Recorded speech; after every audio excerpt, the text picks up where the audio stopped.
edge, and also they work for less. See you there.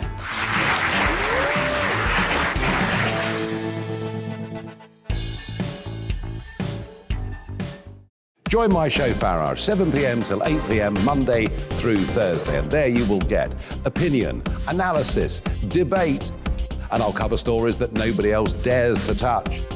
And then for the last 15 minutes, talking pints. We're over a drink. We have a civilised conversation with someone. We very often disagree, but we do it in a grown-up way. Come and join me on Farage.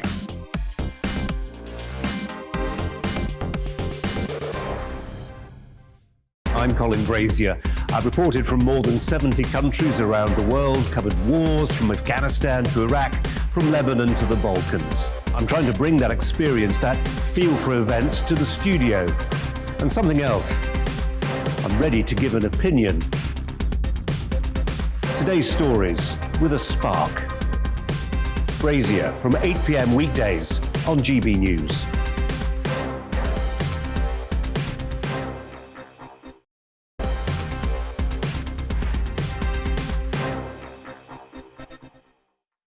Very good evening, 8 p.m. on Brazier for you tonight. 12 years ago, I interviewed Libya's Colonel Gaddafi and asked him which of his officials killed police constable Yvonne Fletcher. Today, we got an answer. Also, a former MP says asylum seekers convert to Christianity to prevent their deportation. Was the Liverpool hospital bomber one of them? Sandy? Tell me about it, Stone. And is it still the one that you want? A school production of Grease, abandoned for being sexist. All that's coming up, but first a news update with Polly.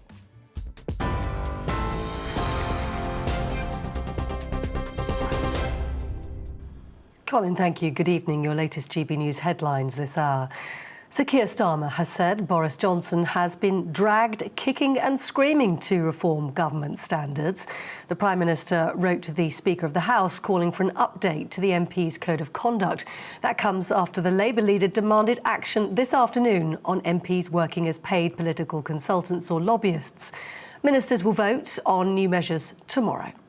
Under no illusion, the Prime Minister's only done this because his back was against the wall, because we, the Labour Party, have put down a binding vote for tomorrow. So this is a significant victory for the Labour Party. And I rather hope that all my press conferences are this successful, that whilst I'm making a demand of the Prime Minister, he concedes, caves in. The former Yorkshire county cricketer Azim Rafiq has said the racist treatment he received at the club led to suicidal thoughts. He's appeared before MPs to discuss allegations of institutional racism at Yorkshire County Cricket Club. An investigation by Yorkshire concluded Mr Rafiq was a victim of racial harassment and bullying, but that nobody had been disciplined. Mr Rafiq told the Digital Culture, Media and Sports Select Committee that abuse in the club went unchecked. Look, there's things that are not right and we can really all learn from it, and what's happened to me has happened. It'll never change. But my aim was to try and see if my experience can help others. 2 arrests have been made in West London by the Met's Counter-Terrorism Command. The arrests aren't linked to the taxi explosion in Liverpool, but the 2 men, aged 21 and 19, have been detained under the Terrorism Act and remain in custody. The Scottish Government will consider expanding its coronavirus vaccine passport scheme from December the 6th. Nicola Sturgeon told MSPs today that a final decision will be made next Tuesday on whether to expand the scheme to cover pubs, cinemas and theatres. Vaccine passports were introduced at the start of October. They currently apply to nightclubs and other adult entertainment venues. Also considering whether an expansion of the scheme to cover more settings would be justified and prudent given the current state of the pandemic. I can confirm that the kinds of settings that might be in scope would be indoor cinemas, theatres and some other licensed and hospitality premises. That's all from me. I'm back in an hour. Now back to Colin.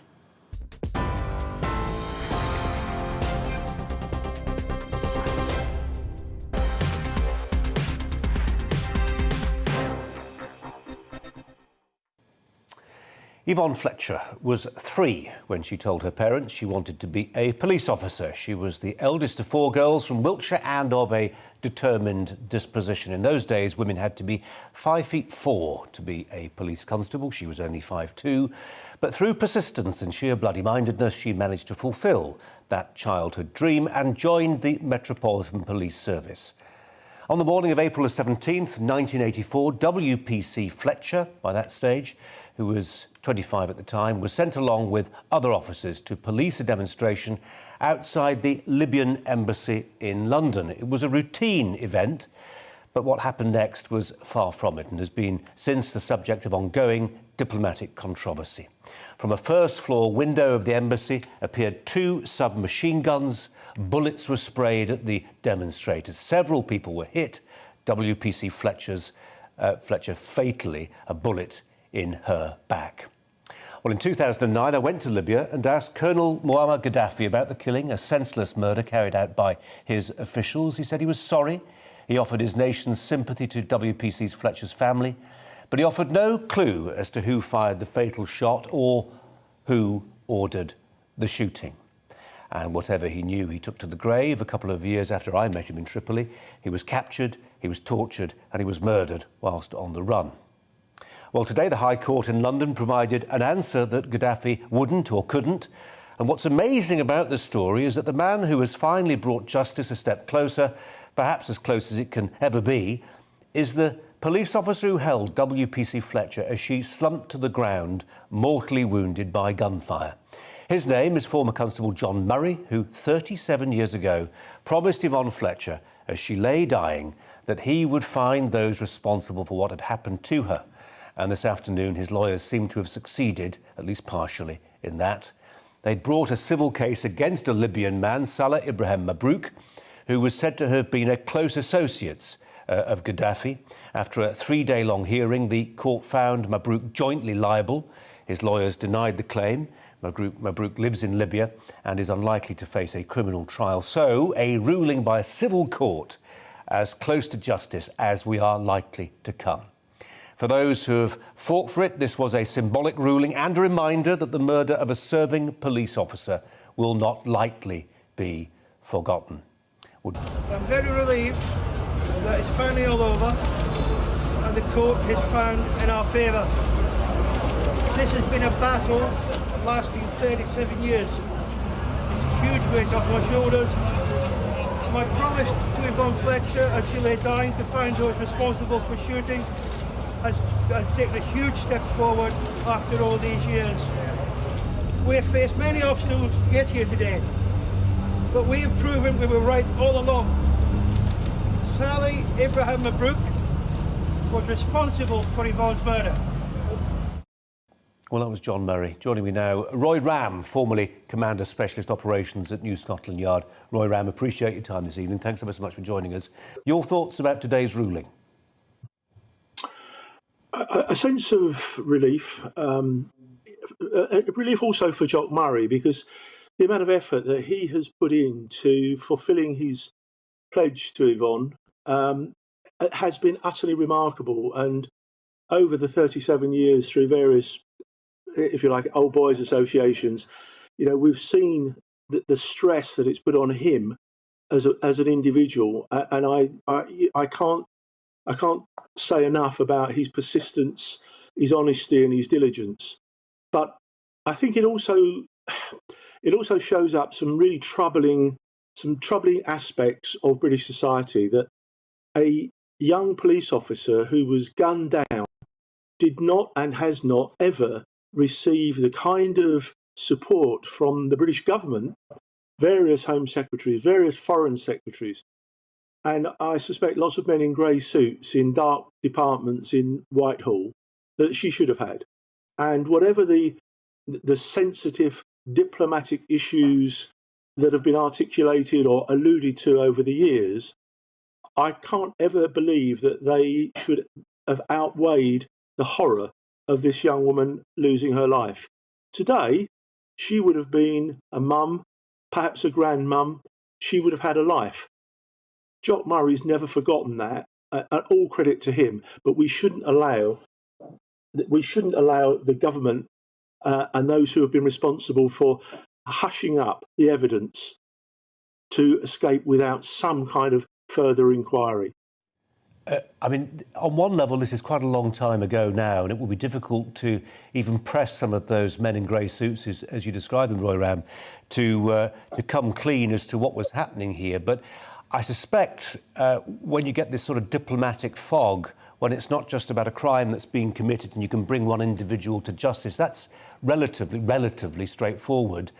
This was clouded by lots of other considerations. I mean, I interviewed Gaddafi in his, I suppose you'd call it lair, really, back in 2009. And there were lots of things people wanted to ask him about then, including the fact he'd supplied Semtex to the IRA, he'd been persuaded to give up his nuclear weapons, the future of North Africa. There were other big considerations, oil, lots of other things were going on. And I suppose into that gigantic jigsaw fitting the death of one WPC from London probably didn't feature very highly, sadly. No, I'm sure that's right. But, I think it's fundamental to the structure of our democracy that the police service has faith in government. And I think when you are seeing police officers outside embassies, outside Parliament, in other vulnerable positions, I think that they, and indeed their families, are entitled to think that should some awful incident take place and that they are injured or lose their lives, the government will stand foursquare behind them.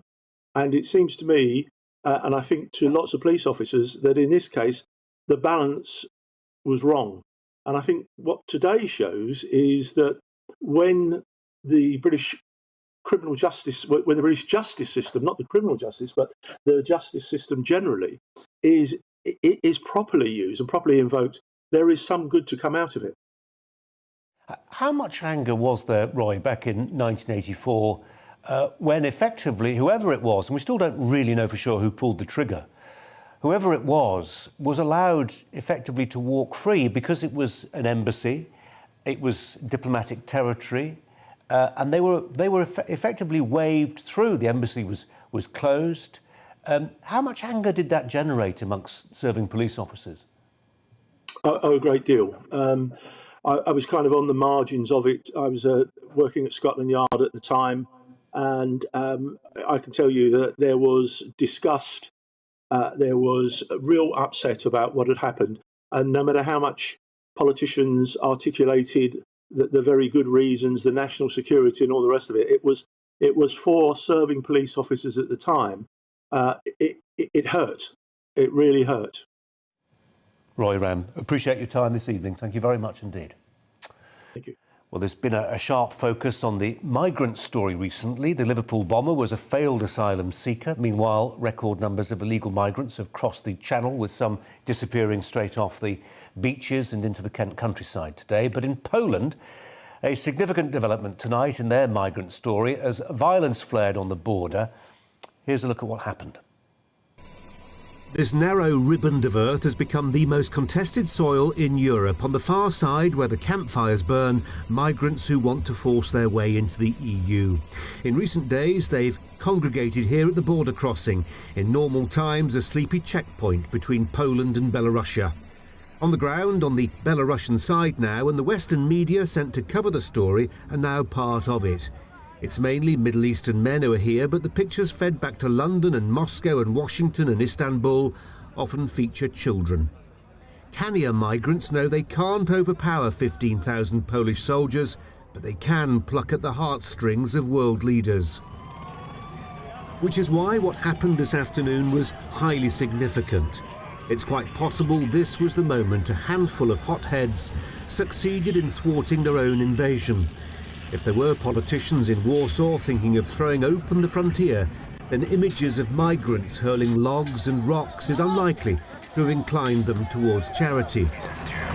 The water cannon repulsed the assault, such as it was, but the damage was already done. The situation at the border is a battle of patience inside a war of media management.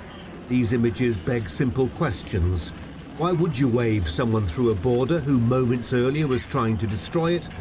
Why would you reward someone who doesn't care where a rock lands with safe passage to a better life in Germany or indeed Britain? Some commentators will call this frustration, migrants freezing and starving and sick of being used as pawns in a dispute between Putin-friendly Belarus and NATO member Poland. But what these images communicate is a sense of entitlement. We demand to be allowed to go where we want, regardless of whether that's illegal, regardless of what the inhabitants of the country being used as a demographic rat run think of the idea. There are people throwing stones, but also grenades. These grenades were not taken from Iraq, Syria, or other countries. These grenades could only be handed over to those who threw them at the policemen by the representatives of the services of the Belarusian regime.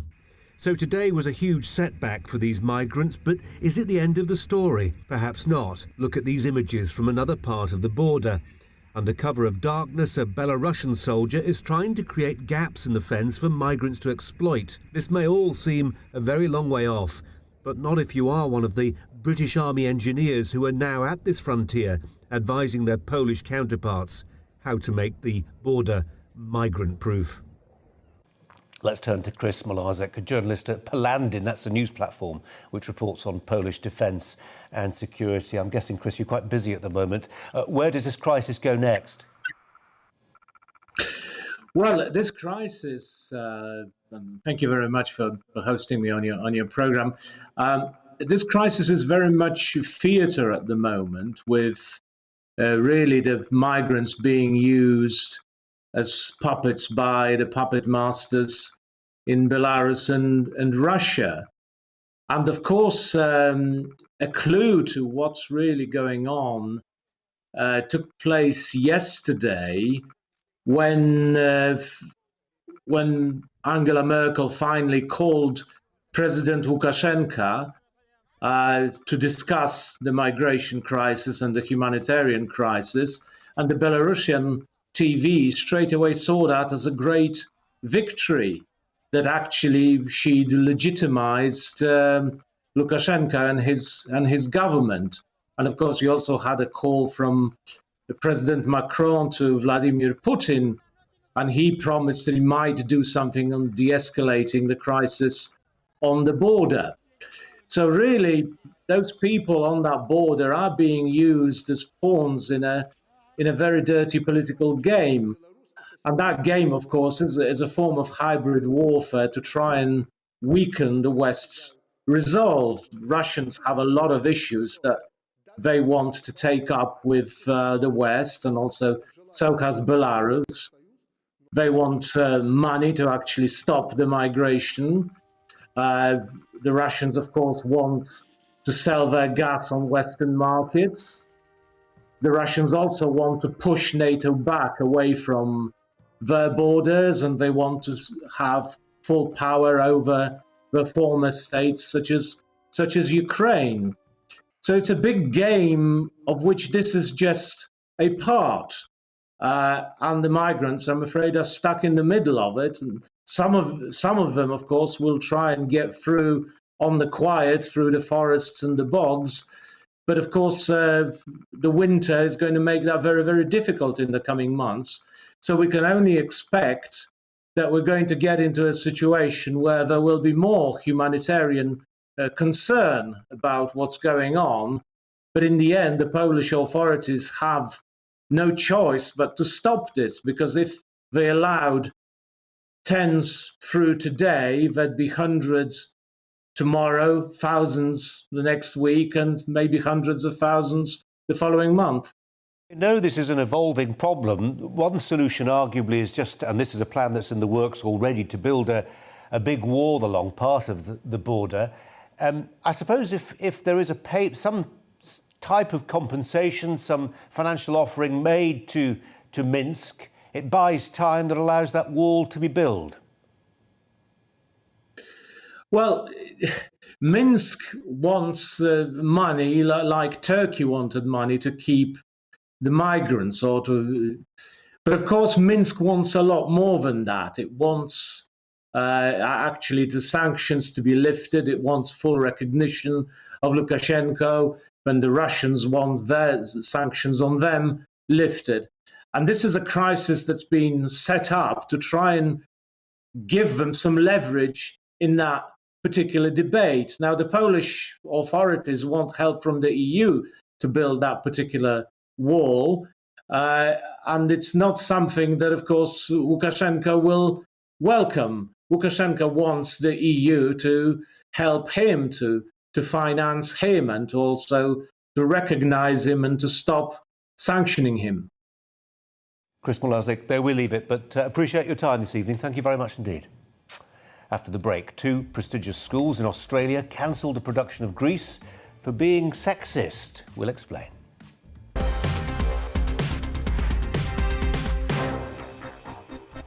You're watching GB News live across the UK and the world on our digital stream. GB News is Britain's news channel. We are the UK's home of discussion and debate from all perspectives. We are here for you. Don't forget to join our YouTube community by clicking on that subscribe button. And if you want the GB News app, you can click and catch up on programmes anytime. We love to hear from you, so email us. gbviews@gbnews.uk. Thanks for being part of the GB News family. My name is Andrew Doyle. Join me every Sunday evening at 7 p.m. for Free Speech Nation. This is a show where we address current affairs and news stories of the week with the help of 2 wonderful comedian panellists. I brought in comics because I want to give it a lighter edge, and also they work for less. See you there.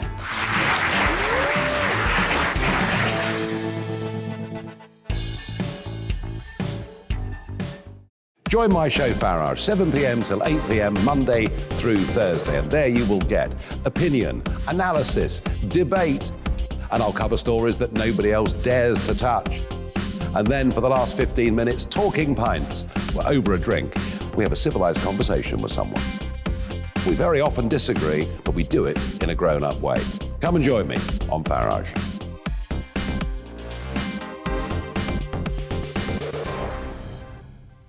I'm Colin Brazier. I've reported from more than 70 countries around the world, covered wars from Afghanistan to Iraq, from Lebanon to the Balkans. I'm trying to bring that experience, that feel for events, to the studio. And something else. I'm ready to give an opinion. Today's stories with a spark. Brazier from 8 p.m. weekdays on GB News.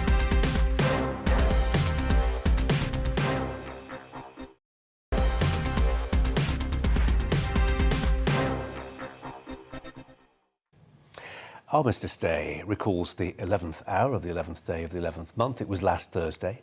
Armistice marked the end of the first of 2 global conflicts, what military historians call total war. In other words, a type of war which involves every aspect of a state being bent towards the destruction of an enemy. It's very different from what we're seeing right now, as we just saw in Poland, where migrants are being encouraged westwards.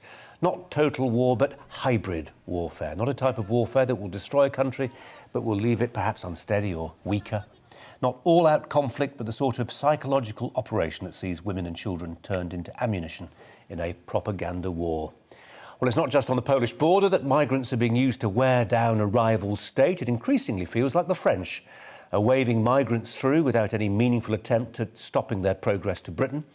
It's worth noting that Armistice Day on Thursday last week, which marked the end of the first total war, was also a milestone in the emerging story of hybrid warfare. It was the date when the number of illegal migrants crossing the Channel to Britain in a single day passed the 1,000 mark. Of course, I'm not making a direct parallel between Emmanuel Macron of France and Alexander Lukashenko of Belarus.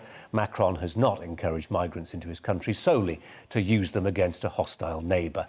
But it does increasingly look like he's relaxed about making life for Britain difficult when it comes to migrants. He's certainly doing very little to help. Punishment for Brexit?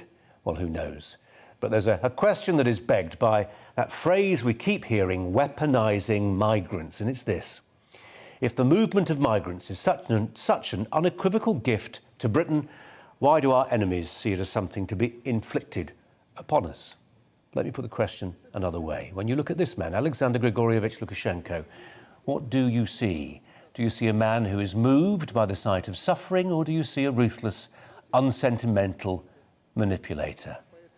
What he's done in recent weeks is repugnant, but it doesn't alter the fact that when it comes to understanding the realities of illegal migration, I have a feeling that Lukashenko has a better idea than the people in Britain who insist we are cruel to bar the way of anyone who wants to come here, whether we want them to or not. People like the Loose Women panellist Linda Robson, who this summer said she would welcome migrants into her home just as soon as her children move out. Everywhere you go in Islington, she said, there are signs saying migrants welcome, and that's what I'd like to say. Well, when it comes to judging whether illegal migration is good or bad for a country, who are you more likely to trust? The inhabitants of the La La Land, which is the Jeremy Corbyn stronghold of Islington, or a man who clings to power by any means necessary? Who's got the clearer-eyed vision of how life really is, of whether illegal migration helps or hinders a nation? An actress who once starred in Birds of a Feather, or a man who the UN says presides over a programme of state torture? I hate to say it, but the Lukashenkos of this world know how this world works. Not the world of Islington lovies, but the world that the vast majority of people actually live in. A complicated world which does not submit itself to the quixotic belief that just because someone wants to get into your country means they mean it well. Many will, but a minority may want to be here to commit acts of crime or terror. Sadly, it's not just the Fruit Loops in Islington who think borders are overrated. The outgoing head of the UK Border Force gave a speech last month to mark his departure. He described borders as a pain in the arse. So here's a little thought experiment for you. What would our borders look like if they were administered by hard men from a tough neighbourhood like Alexander Lukashenko? Politicians who see illegal migrants not as charity cases but as potential agents of chaos. Well, for one thing, I don't think he'd have a lot of time for a Border Force boss who sounded defeatist about our frontiers. Nor do I think he'd have a lot of time for the president of a neighbouring state who thinks it's OK to allow 24,000 illegal migrants to disembark from his beaches bound for Britain this year alone. That's tonight's Brazier Angle.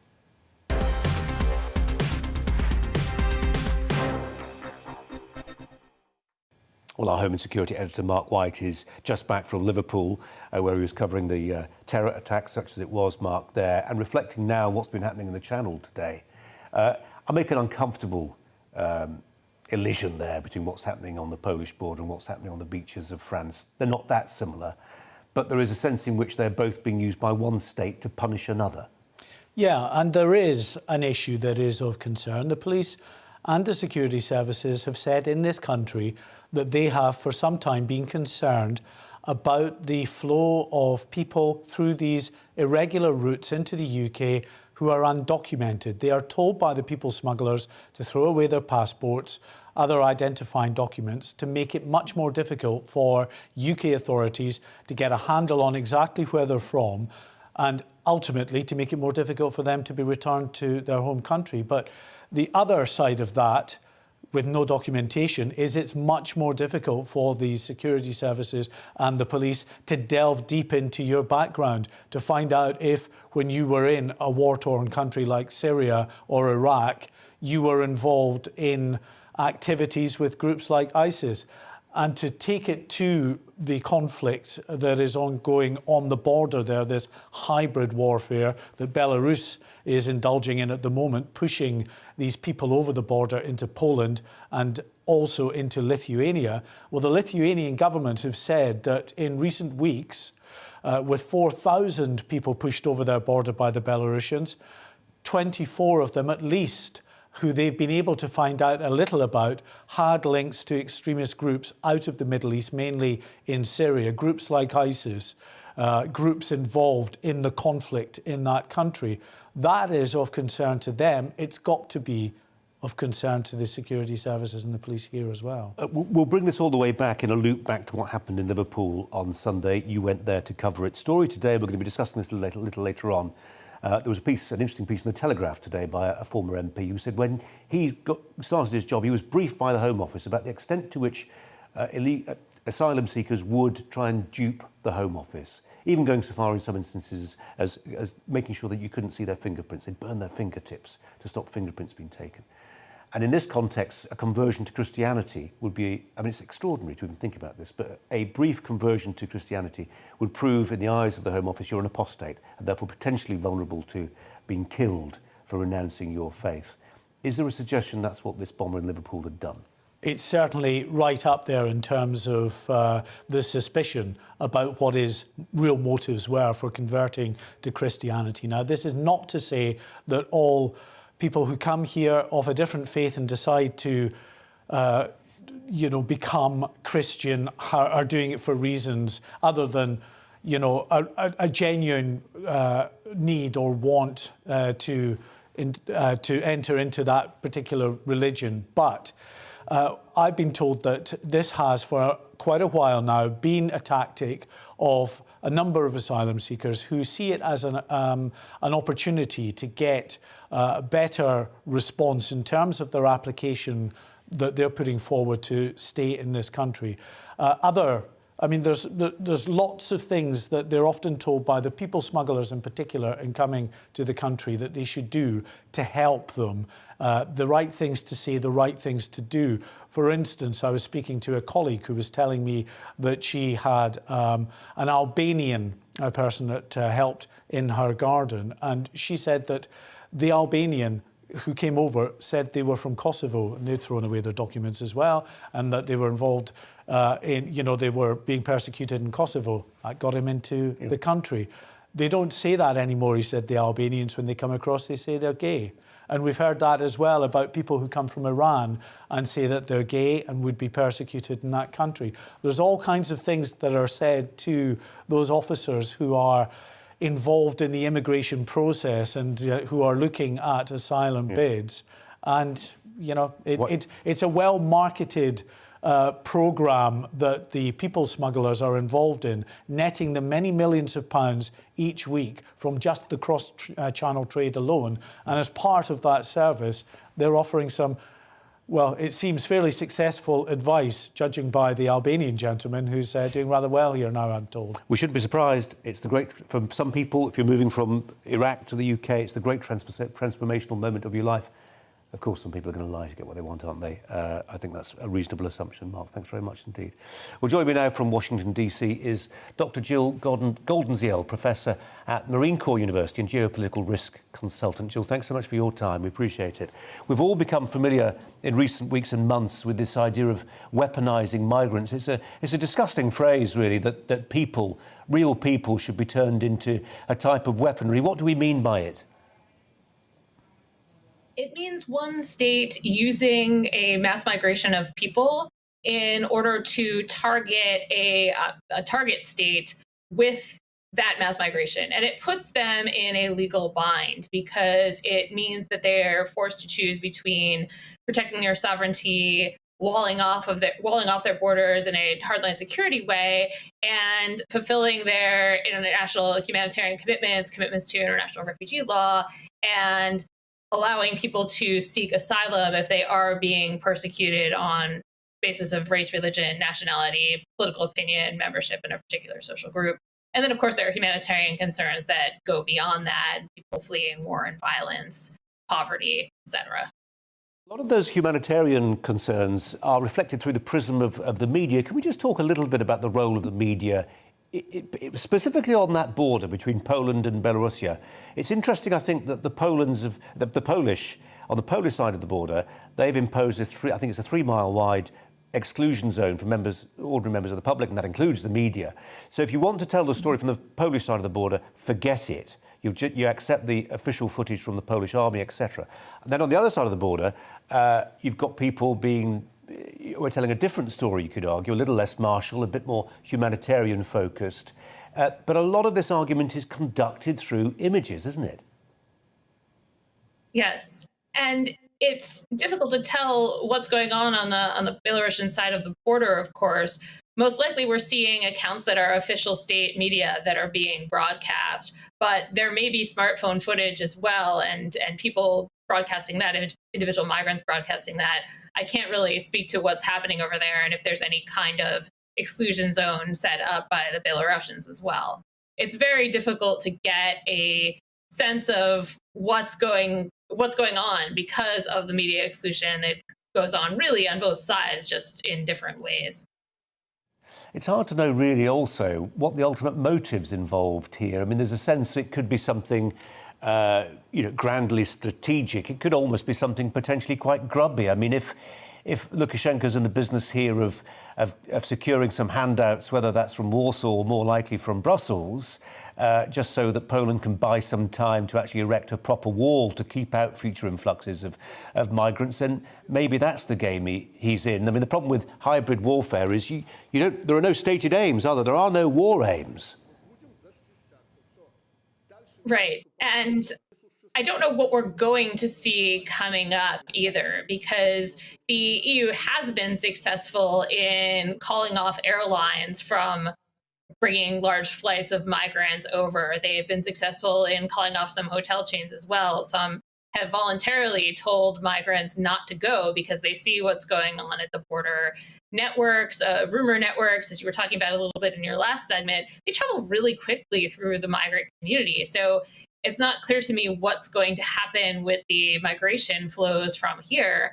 It's not otherwise clear to me what Lukashenko is going to decide to do either, when his actions seem to have had the opposite effect. If he was trying to get the EU to lift sanctions, then he's gotten the exact opposite result, with the EU launching a new round of sanctions, the details of which are going to be forthcoming in the next couple of days. So I don't know what's going to happen to the group of people that's at the border now, and also any flows that are coming anytime soon. And part of that will also have to do with what the migrants at the border are supplied with, because as discussing earlier in the show, there were grenades, which could only come from one place.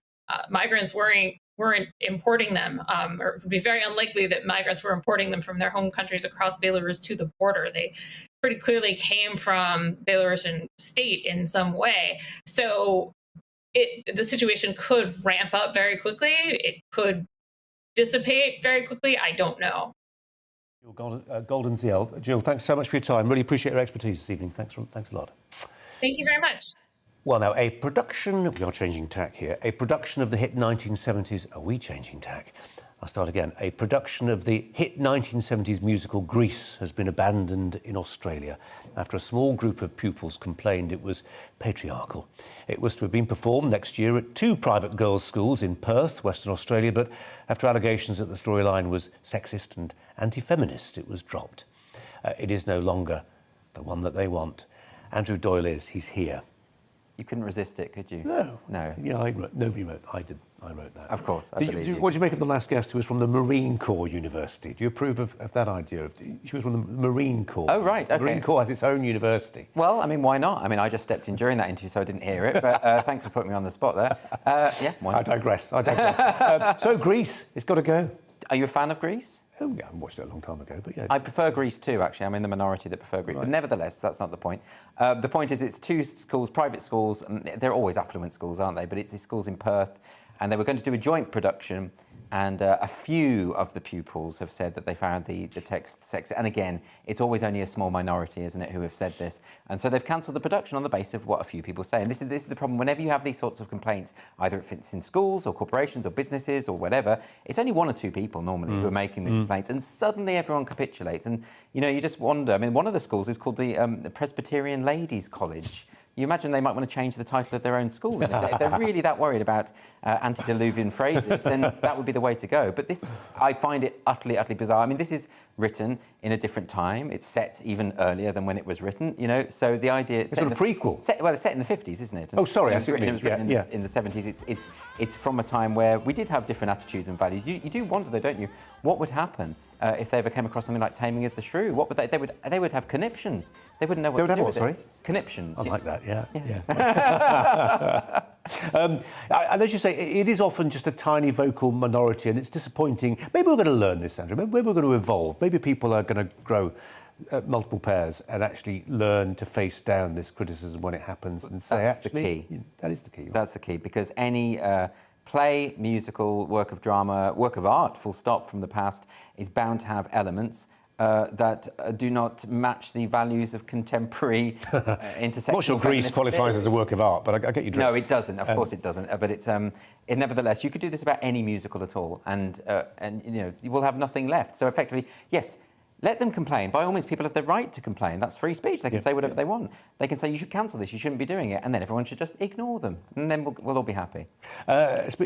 Music, art, snowman. Ah, yes. This is interesting. This is a radio broadcast which has been planned of the snowman, and this is obviously a much beloved film with the Briggs film, the cartoon about the snowman, famously with the Aled Jones song "We're Walking in the Air." Go on.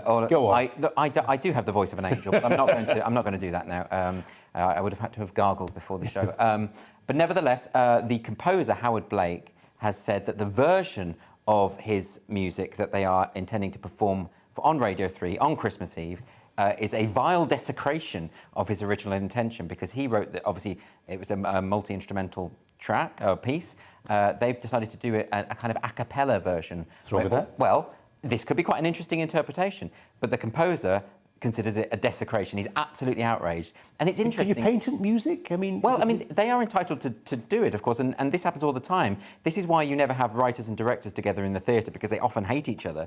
Because, of course, you know, when someone's still alive and they've done their work in a certain way and they've imagined how it should be, and someone else comes along and reimagines it or reinterprets it, then it can upset them. But usually people aren't so, you know, blatant about their opposition. But it's funny because Howard Blake has actually said, because they're rehearsing tomorrow at Maida Vale Studios, he said, they're starting rehearsals tomorrow, but I wouldn't go along because I would kill him on the podium, talking about the man, Jonathan Manners, who has reimagined the work. It's just interesting to me that I think reinterpretation and reimagination is a really interesting thing. But yeah, of course, most of the time we do it to people who are long dead, and they're not there to object. Isn't that a threat to kill, by the way? I think it's what they call a metaphor. OK, very good. Andrew, glad you cleared that up. Cheers. Now, after the break, the authorities have been warning that migrants might do, we just discussed this, but it's worth previewing again, might do everything not to be deported, including converting to another religion.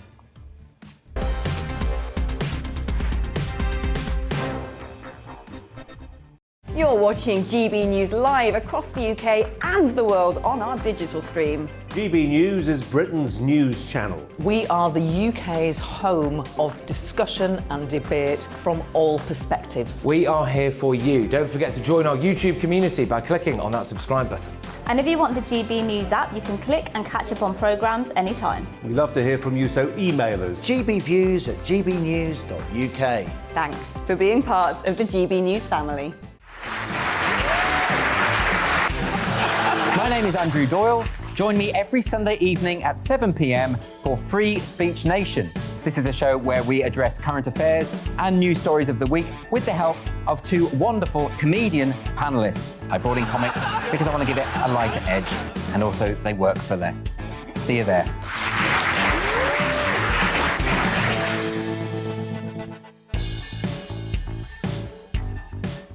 Join my show Farage, 7 p.m. till 8 p.m. Monday through Thursday, and there you will get opinion, analysis, debate, and I'll cover stories that nobody else dares to touch. And then for the last 15 minutes, talking pints. We're over a drink. We have a civilised conversation with someone. We very often disagree, but we do it in a grown-up way. Come and join me on Farage.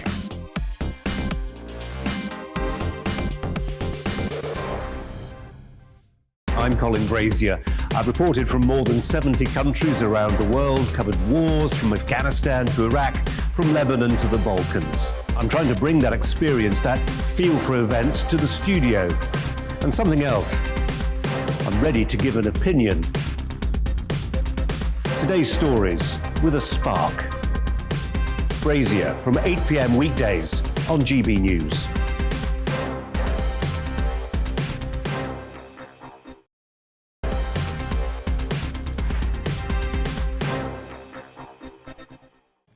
Did the terrorist who tried and failed to blow up a women's hospital in Liverpool on Sunday convert to Christianity to make his deportation less likely?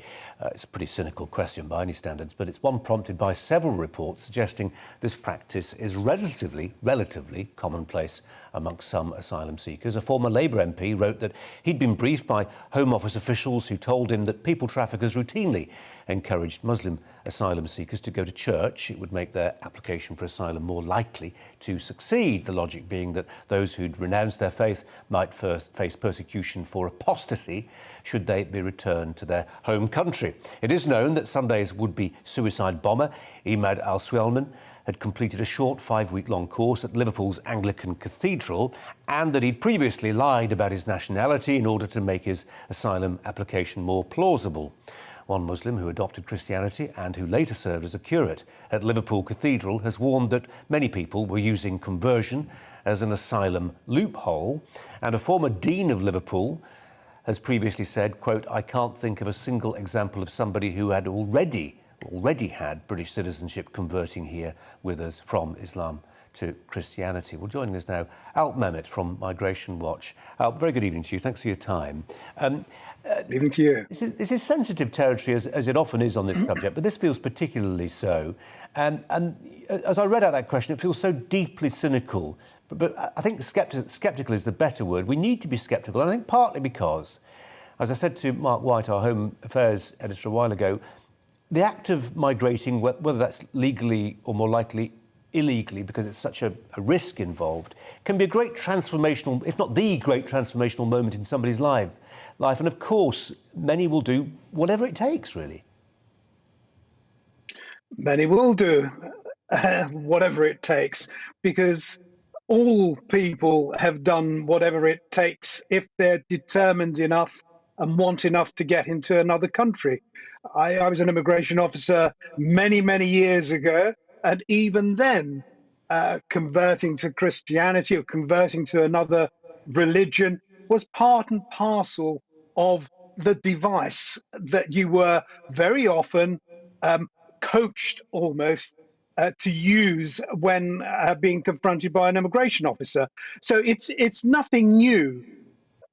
It's always been an immigration trick, really. What has happened now is that a joker has been thrown in and played to good effect, and that joker is asylum.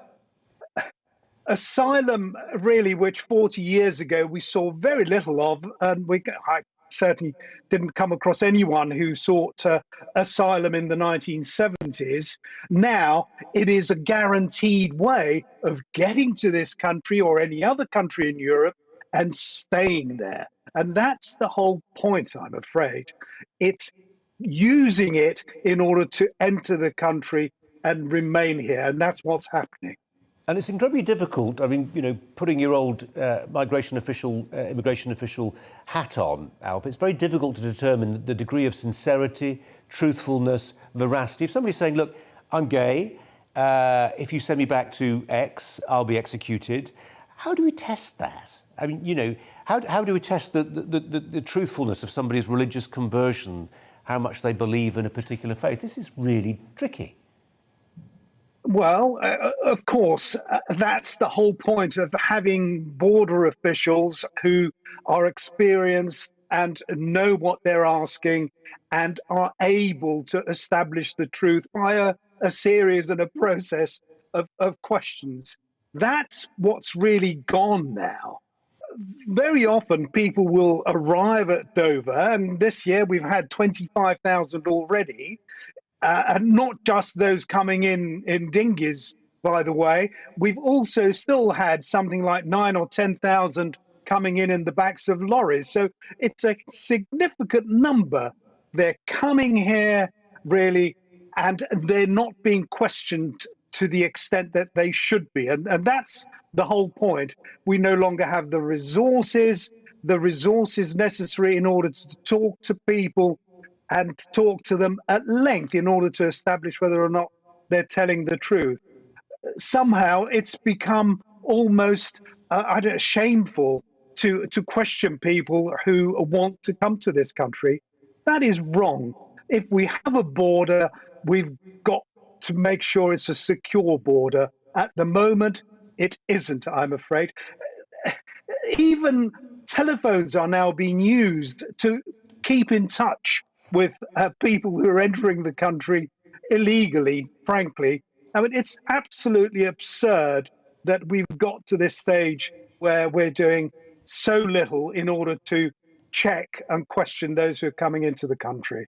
I wonder, Alp, if this is a window that's about to close with the Borders Act, where, in a sense, it will become less important whether you establish whether you're an asylum seeker or not. If you get off one of those dinghies, you will have de jure committed an offence according to this new act. You will have come into the UK seeking the great prize of British citizenship, and by obtaining it by crossing the channel illegally, you'll have done so. You'll have done so against the law. You risk the instant prospect of deportation or imprisonment. So the idea of whether you can be questioned as to the sincerity of whatever matters not a jot. You've committed an offence by trying to come into the country unlawfully. Well, it's illegal now to seek to enter the country illegally, frankly. So that's not going to be anything new. It's what you do afterwards that matters. What will happen when we already hear from the CPS, from the Crown Prosecution Service, that it's very difficult to get a conviction of those who have sought to get into the country illegally. And that really is where it's all going to happen, in the courts. Now, if the courts go along and say, OK, illegal, guilty, we're going to do whatever, fine. But then what? Are we then going to send them back whence they came, or are we going to then fly them to their countries of origin if we know where that is? So it sounds good, and I welcome the fact that this is going to happen. In practice, I doubt that it will make very much difference. I'm afraid the only way that this is going to stop is A, we send back, and the French or whoever take people back who have come to this country illegally, but they also do something about those who are entering the EU, entering France, really do what the Poles are doing now and saying, no, you don't belong here, you have no right here, you're not coming in. Until we do that, I'm afraid it will just continue and increase. Who knows what number it will be next year? 50,000? I don't know, but it's certainly going to be above what it is this year. Just a final thought, really. I come back to where I started, my point about being cynical or at least sceptical.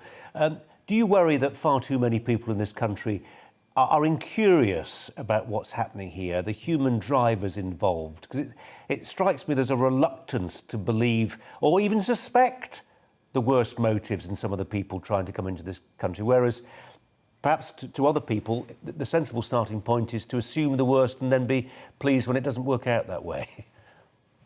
Well, I suppose so. In a way, you've got to admire nice, decent people who are prepared to give other human beings the benefit of the doubt. The problem is that those who are saying, yes, I will take in a refugee, those who have taken in refugees, horrified to have taken in this chap, the two good Christians who took this individual in. They're horrified at what's happened. But that is the problem, that there are so many people who want a better life. We're talking about millions upon millions of people. Are we prepared to take all of them or some of them? How many? 4 million, 5 million, 10 million? Because if we are saying the door is open, my goodness, they're going to come through it. Alt Mehmet, we'll talk to you again, but for now, thanks very much. If you are or you have an elderly relative in care, how worried are you about the prospect of some care homes no longer being viable effectively? The clock is ticking on care home workers who the government says will be sacked if they refuse a COVID jab. There are currently more than 100,000 of them who are yet to be vaccinated. One doctor put it evocatively when she said recently that a labour shortage in the care sector meant there was a prospect of older folk dying alone, quote, in urine-soaked beds. Well, obviously, we don't know how many of those 100,000 care home staff may yet decide, when it comes to the crunch, to have the vaccination the government insists they must have. But in the run-up to Christmas, the care sector labour shortage is likely to be exacerbated by the demand for seasonal workers. For instance, Amazon is reportedly offering a £3,000 signing-on bonus. And that's the context for an intervention by NHS providers, which is advocating a £500 Christmas bonus paid for by taxpayers for care workers in England. Well, we're joined by Adam Pennell, Director of Social Care for the Institute of Health and Social Care Management. Adam, thanks so much for your time. Do we need this bonus? I think, yes, I think this bonus should have been given to our care workers months and months ago. If we look back earlier on in the pandemic, our devolved states, their care workers got a £500 bonus. England didn't receive it. So I think, I don't want to say anything that's going to take away from the possibility that our workers are going to get recognised with some sort of monetary thank you. I think it's definitely needed. I don't necessarily think it's the answer. I think if you speak to a lot of care workers and care providers in, say, Scotland and Wales, they will say that that £500 bonus didn't actually do anything to boost morale and increase recruitment and retention within the sector. Last week, we had the perfect opportunity to benefit the sector by postponing the mandate of the policy. That would have allowed at least 30,000, 40,000 carers, I don't know the figures myself at the moment, to stay in the sector. But now what we've done is we've voluntarily asked them to leave and are now going, oh, we don't want anyone else to leave now, so let's give them some money and hope they stay. Whereas actually, it's only part of the problem. What we need to be doing is looking at the overall picture of why don't people want to come and work in social care? Why don't people want to stay in social care? Wages are a huge aspect of this. I personally think care workers in social care need to be paid at least 12, 13, 14, even £15 an hour. There was a report that came out, the Unfair to Care report. And if you look at care workers in the community compared to care workers in the NHS, on average, the NHS workers get £7,500 more than social care workers. So there needs to be a huge address of the disparity in wages, but also about the recognition and the thanks and the public image of social care. You know, it's a wonderful sector. We do amazing things and we've got such career progressions. I don't think people understand they can be a nurse in social care. You know, you can be a manager, you can be an owner, you can be an activity coordinator, you can do anything, and people need to see it as a lucrative sector to join. Adam, you make a really good point. I've got to interrupt you. My own niece works in care, and it's a fantastic job. It's hard to mandate respect, though, isn't it? Dan Wotton is next. It's time to remind ourselves there's always another winter. Canary Islands sponsors the weather. Good evening. Skies will start to clear overnight, which will allow a brighter day for many of us tomorrow with a bit of sunshine. There will be a slightly fresher feel, though, thanks to a cold front introducing cooler conditions, but not especially cold, just fresher than it has been. This weather front is also bringing some outbreaks of rain, particularly to Scotland through this evening, but as it sinks southwards, it really is weakening. So really just a band of cloud with some light rain and drizzle across northern England and Wales. Following on, there will be lots of showers overnight for Northern Ireland and Western Scotland, some snow likely over the tops of the hills and staying very gusty here as well. As skies clear further south, temperatures will drop well down into single figures, but although it'll be a fresher start to Wednesday, it should be a brighter start as well. Certainly across the Midlands, East Anglia, much of southern England, South Wales, sunny spells for most of the day. Cloudy skies further north, a few showers over northwest England, but they fizzle out, as should the showers across Northern Ireland. We'll keep some going across western Scotland for most of the day, and still pretty gusty here also. As I said, a slightly cooler feel, temperatures not as high. There will be a brisk breeze blowing, but those numbers are still around or a touch above average for this time of year. Through Wednesday evening, we'll see patchy rain trickling into Northern Ireland and becoming more extensive across Scotland during Wednesday night and into Thursday. A little bit of that getting into northwest England, but again, much of the south stays dry. And then we're back to mostly cloudy conditions on Thursday, with rain persistent over northern and western Scotland, a bit of drizzle for southern Scotland, the hills of northwest England perhaps. But for many, it's a dry but grey day. Again, it will be fairly breezy, particularly across the northern half of the UK. But look at the temperatures back up into the teens, 14, 15 degrees is possible across northeast Scotland. Staying fairly cloudy, but most places dry once more on Friday. Things turn colder through the weekend.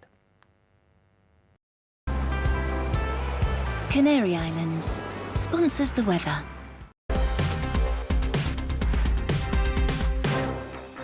You're watching GB News live across the UK and the world on our digital stream. GB News is Britain's news channel. We are the UK's home of discussion and debate from all perspectives. We are here for you. Don't forget to join our YouTube community by clicking on that subscribe button. And if you want the